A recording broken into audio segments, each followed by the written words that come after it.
فرشتے جو حساب کتاب کرتے ہیں نا، وہ جب آپ صلی اللہ علیہ وآلہ وسلم کے پاس آئے اور انہوں نے بولا کہ آپ صلی اللہ علیہ وسلم ہم ہر گناہ اور ہر ثواب ہر عمل آپ کے بندوں کا لکھتے ہیں، لیکن ہم آنسوؤں کا حساب نہیں کرتے. تو آپ صلی اللہ علیہ وآلہ وسلم نے فرمایا کہ ایسا کیوں کہ تم آنسوؤں کا حساب نہیں کرتے؟ آنسو بھی تو عمل ہی ہے، یہ بھی تو ایک طریقہ ہے اللہ تعالیٰ سے معافی مانگنے کا، یہ بھی تو ایک طریقہ ہے اللہ سے کچھ مانگنے کا، یہ بھی تو ایک دعا ہے، عبادت ہی ہے یہ.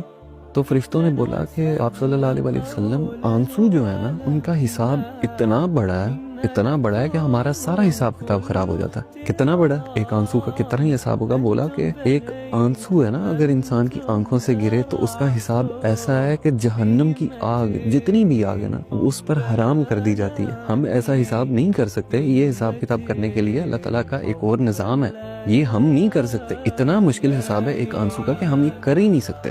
تو جو شخص اپنا دکھ اللہ کو بتاتا ہے، اللہ سے دوستی اس نے لگائی ہے، اپنی خوشی بھی اس کو بتاتا ہے، اپنا دکھ بھی اس کو بتاتا ہے، تو اس انسان سے بہتر انسان کون ہے؟ ممکن ہی نہیں ہے کہ کوئی اس سے بہتر ہو.